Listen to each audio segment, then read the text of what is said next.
Hello भाई लोग, आज के सेक्शन में सवाल उसके आगे लेकर आए हैं और सभी को गुड मॉर्निंग और सभी को एक साथ गुड मॉर्निंग। अब सवाल देखिए और थोड़ा मदद कीजिए, सब्सक्राइब कीजिए, लाइक कीजिए, शेयर कीजिए यदि वीडियो आपको अच्छा लग रहा है तो। चलिए देखिए अगला सवाल, इसके आगे वाला सवाल का है। देखिए और सबसे पहला कहना है कि रोज़ आप वीडियो देखिए, नहीं देखेंगे ना तो आप भूल जाएंगे, आपको दिक्कत होगा। तो कहने का मतलब है कि आधा घंटा की वीडियो आप कभी देख सकते हैं। देखिए दिया है, यदि अल्फा तथा बीटा द्विघात बहुपद एफ एक्स बराबर एक्स स्क्वायर प्लस के 2x प्लस 3 का मूल्य हो तो 1/अल्फा और 1/बीटा का मान होगा। 1/अल्फा और 1/बीटा का मान होगा। तो देखिए हम क्या बताए थे आपसे, जब ऐसा सवाल होगा तो 1/अल्फा लिखिएगा और 1/बीटा। इसका एलसीएम लेंगे तो अल्फा इंटू बीटा हो जाएगा। अल्फा से अल्फा कैंसिल, यानी बीटा यहाँ पर हो जाएगा और बीटा से बीटा कैंसिल, तो क्या हो जाएगा भाई? देखिए अल्फा से अल्फा कैंसिल तो बीटा हुआ, बीटा से बीटा कैंसिल तो क्या हो जाएगा? अल्फा हो जाएगा। अब देखिए इतना करने के बाद अल्फा प्लस बीटा इसको लिख सकते हैं ना, इसको अल्फा प्लस बीटा लिख सकते हैं। हाँ लिख सकते हैं। अल्फा इंटू बीटा है, ऐसे कि प्लस माइनस में इधर उधर करने से कोई दिक्कत नहीं होता है। देखिए अब देखिए अल्फा प्लस बीटा बराबर माइनस बी बाई ये होता है, अल्फा इंटू बीटा बराबर सी बाई ये होता है। इससे कट जाएगा ये, यहाँ पर माइनस बी बाई सी आ जाएगा, अब देखिए माइनस बी का मान कितना दिया है। देखिए इसमें बोले है ना कि जिसके पास एक्स होगा, खाली एक्स, तो बी का मान होगा। अब जो एक्स स्क्वायर होगा वो कथी का मान होगा भाई? वो कथी का मान होगा? देखिए इस लिखवा रहे हैं एक्स स्क्वायर प्लस के 2x प्लस का 3। यहाँ पर कुछ भी नहीं तय है, तो एक्स स्क्वायर गुणांक में जो रहता है वो एक के मान होता है, जो एक्स गुणांक में रहता है वो बी के मान होता है, जो बिना एक्स वाई का रहता है वो क्या होता है? सी का मान होता है। तो यहाँ पर दो, तो यहाँ पर माइनस है तो माइनस है 2, सी का मान का दिया है भाई 3 दिया है। सॉरी माइनस बी बाई ये होता है भाई, सॉरी भाई माइनस बी बाई ये होता है। तो ए का मान का दिया है भाई? का दिया है? 1 दिया है। का दिया है? 1। यही क्या हो जाएगा? आपका आंसर हो जाएगा। अब देखिए बोल रहा है द्विघात बहुपद एक्स स्क्वायर माइनस 3 के शून्यक हो गए। तो हम बता चुके हैं भाई इसके पहले कि देखिए द्विघात बहुपद का शून्यक पूछेगा और दो पद दिया होगा, 2 पद वाला बहुपद दिया होगा तो आपको कुछ नहीं करना है, एक्स स्क्वायर माइनस के 3 बराबर 0 लेना है, और एक्स स्क्वायर इधर माइनस में उधर जाएगा तो प्लस में। अब देखिए ये स्क्वायर इधर जाएगा तो रूट चढ़ेगा, यानी x बराबर का हो जाएगा रूट का 3। अब देखिए यहाँ पर x बराबर प्लस माइनस रूट 3 हो जाएगा। यही कहा जाएगा आपका आंसर। यदि आपको कोई दिक्कत हो रहा है तो कमेंट बॉक्स में लिख कर बता सकते हैं कि सर यहाँ पर दिक्कत हो रहा है ना। कोई भी दिक्कत हो रहा है तो भाई कमेंट बॉक्स में लिख कर बता सकते हैं कि सर यहाँ पर दिक्कत हो रहा है, फिर से बताइए, हम बताएंगे ना। बताने से ही दिक्कत आपका दूर होगा ना। तो देखिए यहाँ पर कोई दिक्कत नहीं, हमको तो नहीं लगता है कि आपको दिक्कत होगा। अब देखिए इसके आगे सवाल, इसके आगे देखिए, इसके अगला सवाल देखिए, इसके आगे वाला सवाल देखिए दोस्तों। इसके आगे वाला सवाल इसमें बोल रहा है कि 4 ऑप्शन दिया है। अब बोल रहा है कि निम्नलिखित में से कौन बहुपद नहीं है।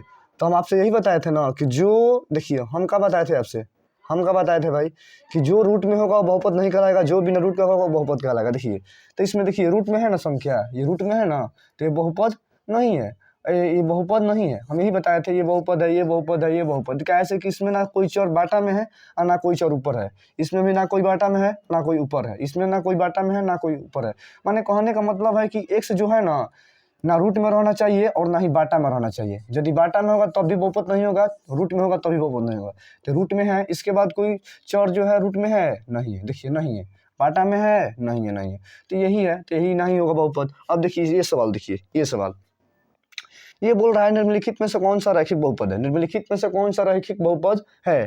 तो इसमें से देखिए निम्नलिखित में से कौन सा रैखिक बहुपद है। तो देखिए हम क्या बताए थे, जिसके पावर में 1 होगा वही रैखिक बहुपद होगा, जिसके पावर में 1 होगा वही रैखिक बहुपद होगा। देखिए तो यहाँ पर देखिए इसके तो पावर में 1 है ना भाई, कुछ भी नहीं तो 1 है ना, तो रैखिक बहुपद यही होगा। अब देखिए यहाँ पर दो घात बहुपद है, जो कि ये नहीं होगा, ये भी नहीं होगा, ये भी नहीं होगा। रैखिक बहुपद की बात कर रहा है तो सवाल नंबर 27 होगा आंसर, सवाल नंबर 27 आंसर होगा, सवाल नंबर 27। अब इसके आगे देखिए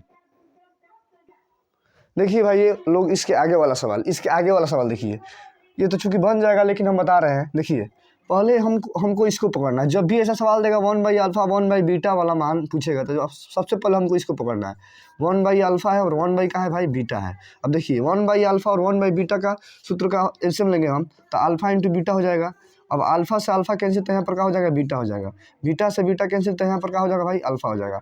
अब देखिए इसको सीधा करेंगे ना, पहले अल्फा होता है, चूंकि हम लोग फार्मूला पढ़े हैं तो पहले अल्फा प्लस बीटा, तो प्लस में इधर उधर करने से कोई मतलब नहीं है। यहाँ पर क्या हो जाएगा, अल्फा प्लस के बीटा, और यहाँ पर क्या हो जाएगा, अल्फा इंटू के बीटा।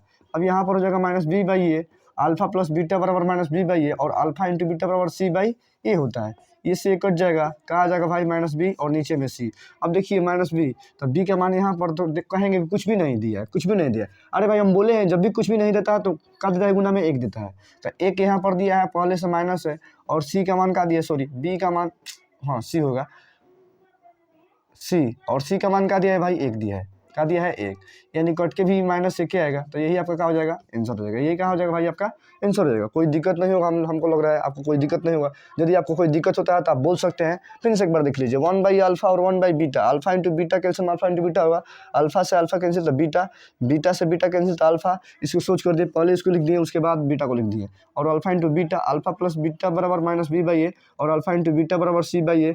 अब अल्फा ए से एक कैंसिल हो जाएगा, तो यहाँ पर माइनस बी और का बच जाएगा सी।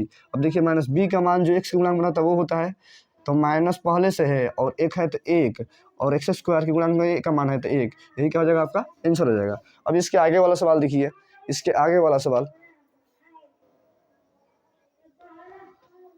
अब देखिए भाई लोग 29 नंबर सवाल। 29 नंबर सवाल चूंकि आप बना सकते हैं, लेकिन हम बता चुके हैं, लेकिन फिर से बता रहे हैं। देखिए बोलेगा योगफल, योगफल बोलेगा तो अल्फा प्लस बीटा, और गुणनफल बोलेगा, बोल रहा है कि मूलों का योगफल और गुणनफल क्रमशः इतना, यानी अल्फा प्लस बीटा का मान दिया है और अल्फा इंटू बीटा का मान दिया है, अल्फा इंटू बीटा, तो अल्फा प्लस बीटा का मान 2 हो जाएगा, अल्फा इंटू बीटा का मान -15 हो जाएगा। फिर से एक बार समझ लीजिए, बोल रहा है कि एक द्विघात बहुपद के मूलों का योगफल तथा गुणनफल क्रमशः इतना और इतना है, यानी मूलों का योगफल बोल रहा है, तो मूलों का योगफल का मान कितना दिया है, 2 दिया है, यानी अल्फा प्लस बीटा का मान 2 दिया है, और अल्फा इंटू बीटा का मान -15 दिया है। बोल रहा है द्विघात बहुपद ज्ञात करने के लिए तो एक्स स्क्वायर प्लस के अल्फा प्लस के बीटा एक्स और अल्फा इंटू के बीटा, ये क्या होता है भाई, द्विघात बहुपद का क्या होता है, सूत्र होता है, क्या होता है, सूत्र होता है। अब एक्स स्क्वायर, तो एक्स स्क्वायर माइनस के अल्फा प्लस बीटा का मान 2 दिया है तो 2 एक्स, और अल्फा इंटू बीटा का मान का दिया है माइनस का 15, तो माइनस का 15 एक्स स्क्वायर, यहाँ पर 2x हो जाएगा, और प्लस माइनस माइनस यहाँ पर 15 हो जाएगा। यही आपका क्या हो जाएगा भाई, आंसर हो जाएगा, हो जाएगा, यही आंसर हो जाएगा। देखिए कितना ईजी है, खाली आपको यही दिमाग में रखना है कि जब योगफल बोलेगा तो अल्फा प्लस बीटा का मान, और गुणनफल बोलेगा तो अल्फा इंटू बीटा का मान दिया है। आप कभी कभी सवाल में भी बोलता है कि शून्य कितना और इतना है, तो जब योगफल और गुणनफल का बात नहीं कर, खाली बोलेगा कि शून्य कितना और इतना है, तो एक अल्फा का मान हो जाएगा और एक बीटा का मान हो जाएगा। यही दिमाग में आपको रखना है, नहीं तो यहाँ पर घबराएंगे और सवाल को गलती कर देंगे, तो दिमाग में यही आपको रखना है। अब देखिए अगला सवाल, अब देखिए इसके आगे वाला सवाल 31 नंबर सवाल का बोल रहा है। 30 नंबर सवाल वही बोल रहा है कि निम्नलिखित में से कौन सा बहुपद नहीं है, निम्नलिखित में से कौन सा बहुपद नहीं है, यानी 3 बहुपद दिया होगा, एक बहुपद नहीं दिया होगा। तो देखिए रूट में चर है, बाटा में चर है, ना रूट में है ना बाटा में है, तो ये बहुपद हो जाएगा। इसके भी ना बाटा में चर है ना रूट में है, तो ये भी क्या हो जाएगा, बहुपद हो जाएगा। अब देखिएगा रूटीन ना नीचे अंक से मतलब नहीं है, चर नहीं रहना चाहिए, ए से जेड तक कोई अंक नहीं रहे, कोई अक्षर नहीं रहना चाहिए। यदि ए से जेड तक का कोई अक्षर रहता है नीचे में चाहे रूट में, तो बहुपद नहीं होगा। देखिए यहाँ पर देखिए कि दिया है, नीचे दिया है, से जेड तक माने एक्स ABCD में आता है ना, तो नीचे दिया है चर, तो नीचे दिया है तो क्या हो जाएगा भाई, बहुपद नहीं होगा। लेकिन ये भी होगा, ये बहुपद नहीं होगा, तो आपका आंसर यही होगा, आपका आंसर यही होगा। ठीक है, आपको बोल रहा है कि निम्नलिखित में से बहुपद कौन नहीं है, तो देखिए हम क्या बोले हैं आपसे, यदि कोई चर रूट में जाता है, चाहे कोई चर बाटा में जाता है, तो उस अवस्था में वो बहुपद नहीं कहलाएगा, बहुपद नहीं कहलाएगा, यानी आपका आंसर क्या हो जाएगा भाई, आंसर सी हो जाएगा। अब देखिए बोल रहा है कि एक घात वाला बहुपद कहलाता है, एक घात वाला ना भाई, तो एक घात वाला बहुपद रैखिक बहुपद कहलाता है। कैसे कि हम लोग पढ़े हैं कि रैखिक बहुपद, द्विघात बहुपद, त्रिघात बहुपद, द्विघात बहुपद, तो रैखिक बहुपद का कितना घात होता है, एक होता है। तो ये आपका आंसर क्या हो जाएगा, रैखिक बहुपद, क्या हो जाएगा, रैखिक बहुपद, क्या हो जाएगा भाई, रैखिक बहुपद। आपका आंसर यही होगा, क्या होगा भाई, आंसर आपका यही होगा, आंसर आपका यही होगा। अब इसके आगे वाला सवाल देखिए, इसके आगे तो सवाल इजी दिया है, लेकिन बना रहे हैं, हमको तो बनाने का काम है। अब देखिए इसके आगे वाला सवाल, अब इसके आगे वाला 32 और 33, इसमें भी बोल रहा है कि निम्नलिखित में से कौन बहुपद नहीं है, तो आप बता सकते हैं, इतना आप काबिल बन चुके हैं। देखिए इसमें चर बाटा में नहीं है तो बहुपद है, रूट में नहीं है तो बहुपद है। देखिए इसमें भी ना चर रूट में है ना बाटा में है तो भी बहुपद है, और इसमें भी देखिए चर ना रूट में है ना बहुपद एथी में है, नीचे में है, तो ये भी बहुपद है। लेकिन देखिए इसमें चर जो है बाटा में है तो ये बहुपद नहीं होगा, यानी आंसर आपका यही होगा। अब देखिए अगला, अगला सवाल आपका है द्विघात बहुपद इतना का शून्य ज्ञात कीजिए। तो आपसे कल ही बताया था एक्स स्क्वायर माइनस का 5x प्लस का 6 जब इतना देगा आपसे बोलेगा शून्यक बोलेगा। जब एक इक्वेशन तीन बहुपद जब इसमें तीन पद वाला बहुपद देगा एक्स स्क्वायर वाला द्विघात समीकरण वाला बोलेगा कि इसमें से शून्यक बताइए। तो आपको बताया था कि फर्स्ट वाला को लास्ट वाला का गुना कर लेना है। गुना करेंगे तो आप 6x स्क्वायर आ जाएगा। अब आपको इसको तोड़ना है तो 2 गुना 3 करेंगे तब 6 आएगा, 6 आएगा, 6 गुना 1 करेंगे तब आपका 6 आएगा। और किसी भी संख्या को तोड़ेंगे तो 6 नहीं आएगा। अब देखिए तो आपको क्या करना है कि आपको देखना है कि गुना करने पर 6 रहा है ना, जोड़ने पर इतना आ रहा है, हाँ आ रहा है, जोड़ने पर इतना आ रहा है। अब देखिए गुना करने पर 6 आ रहा है ना, घटाने पर आ रहा है, घटाने पर 5 आ रहा है, ये भी आ रहा है, यानी 5 भी आ रहा है, माने जोड़ने घटाने दोनों पर आ रहा है। तो हमको क्या करना है सुनिए इधर, हमको क्या करना है भाई, हमको क्या करना है यहाँ पर। अब बोलेंगे कि ये ले तो देखिए भाई हमको ये लेना पड़ेगा, ये इसलिए नहीं लेना पड़ेगा कैसे कि जब इसमें से घटाएंगे तो बड़का वाला माइनस हो जाएगा, छोटका वाला प्लस हो जाएगा। घटाएंगे तो आ जाएगा, लेकिन गुना करेंगे तो यहाँ पर माइनस हो जाएगा। कहा जाएगा भाई माइनस। देखिए समझिए ये दोनों प्लस में यानी गुना करने पर प्लस प्लस प्लस आता है ना, और गुना करने पर 6x स्क्वायर, तो इसको भी गुना करने पर 6x स्क्वायर प्लस करना चाहिए ना, लेकिन ये माइनस हो जाएगा, ये प्लस हो जाएगा, तो प्लस माइनस माइनस हो जाएगा और 6x स्क्वायर माइनस में जाएगा, जो कि गलत हो जाएगा है ना। तो इसीलिए हमको क्या लेना पड़ेगा भाई, ये लेना पड़ेगा। कैसे कि ये लेंगे, ये वाला इक्वेशन लेंगे, ये वाला इक्वेशन, तो इसमें देखिए इसमें दोनों माइनस करना पड़ेगा, -2 -2 -2 -3 -5 हो जाएगा। और गुना कीजिएगा तो माइनस माइनस प्लस, और गुना करने पर 6x स्क्वायर आ जाएगा। तो वही प्लस में वैल्यू होना चाहिए, जो में होगा तो वही होना चाहिए। प्लस में है तो प्लस होना चाहिए, माइनस में यदि माइनस में ये होता, माइनस में आता तब तो ये वैल्यू लेते, लेकिन प्लस में आ रहा है ये 6 जो है इसके आगे प्लस है, इसके आगे प्लस है। यदि यहाँ पर माइनस होता, यदि इसके आगे माइनस होता तब तो ये लेते, लेकिन यहाँ पर माइनस नहीं है तो हमको ये लेना पड़ेगा है ना। देखिए तो एक्स स्क्वायर यहाँ पर क्या लिखना पड़ेगा 2x और माइनस का 3x और प्लस का 6। अब देखिए इसमें से कॉमन ले लीजिए, इसमें से कॉमन x मिल रहा है का, हाँ कॉमन x मिल रहा है, तो x कॉमन लेंगे तो यहाँ पर 2 x में से 1 x निकल जाएगा, तो यहाँ पर 1 x बचेगा।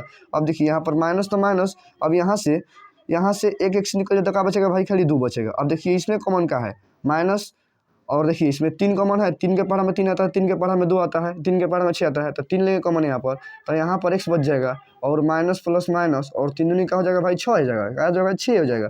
अब देखिए बहरी वाला एक क्वेश्चन होगा, यानी x माइनस 3 होगा, और उसके बाद क्या होगा भाई x माइनस 2, ये क्या होगा भाई 0 के बराबर होगा। एक बार x माइनस 3 बराबर 0 लेंगे तो यहाँ से x का मान क्या आ जाएगा भाई 3 आ जाएगा, पहले का x का मान आएगा। उसके बाद x माइनस 2 बराबर 0 लेंगे, यहाँ पर x का मान क्या आ जाएगा भाई 0। यानी देखिए यहाँ पर क्या आया भाई, यहाँ पर x बराबर 3 आया और x बराबर 2 आया, यानी अब कैंसर क्या हो जाएगा 3 का मान 2, क्या हो जाएगा 3 का मान 2। एक बार फिर समझ लीजिए, इसको गुणा करने पर प्लस वैल्यू आता है, प्लस वैल्यू, या तो दोनों माइनस लेना पड़ेगा ना तो दोनों प्लस लेना पड़ेगा। देखिए दोनों माइनस लेंगे तब माइनस का 5 आएगा, जब दोनों प्लस लेंगे तो जोड़ने पर प्लस का 5 आएगा, जो कि यहाँ पर हमको माइनस चाहिए था, ये तो गलत हो जाएगा। तो हमको दोनों जगह माइनस लेना पड़ेगा, और दोनों जगह माइनस लेने के बाद ये भी देखना है कि गुना करने पर का प्लस का 6x स्क्वायर आ रहा है, तो देखिए माइनस माइनस प्लस हो जाएगा, और 2 में 3 से गुना करें तो 6 आ जाएगा, यानी माइनस का 2x और माइनस 3x पर टूटेगा। अब x square minus 2x minus 3x plus का 6 हो गया।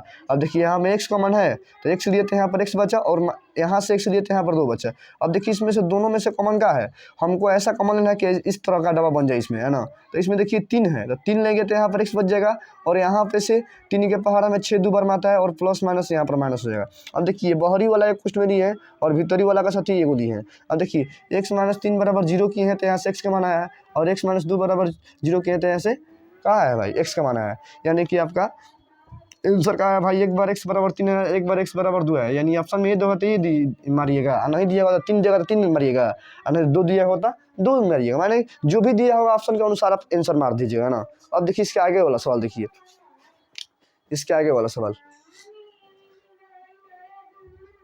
इसके आगे वाला सवाल देखिए। अब देखिए इसके आगे वाला सवाल, ये 35 नंबर सवाल है।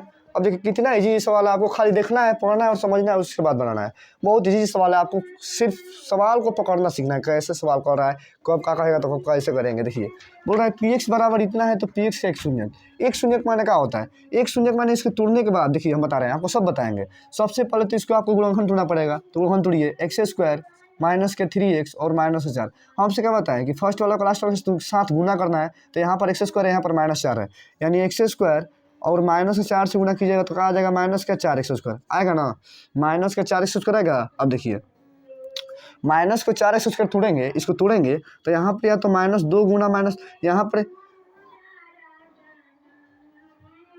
देखिए या तो यहाँ पर -2 2 गुना 2 कर सकते हैं, या तो 4 गुना 1 कर सकते हैं। अब देखिए किस पे आ रहा है, देखिए इसको गुना करेंगे तो 4 आएगा, लेकिन जोड़ेंगे तो कहाँ जाएगा, सॉरी गुना करेंगे तो 4 आएगा, लेकिन जोड़ने पर 4 आएगा और घटाने पर 0 आएगा, जो कि ये नहीं होगा, ये नहीं होगा। देखिए गुना करने पर 4 आएगा, लेकिन जोड़ने घटाने पर 3 आएगा।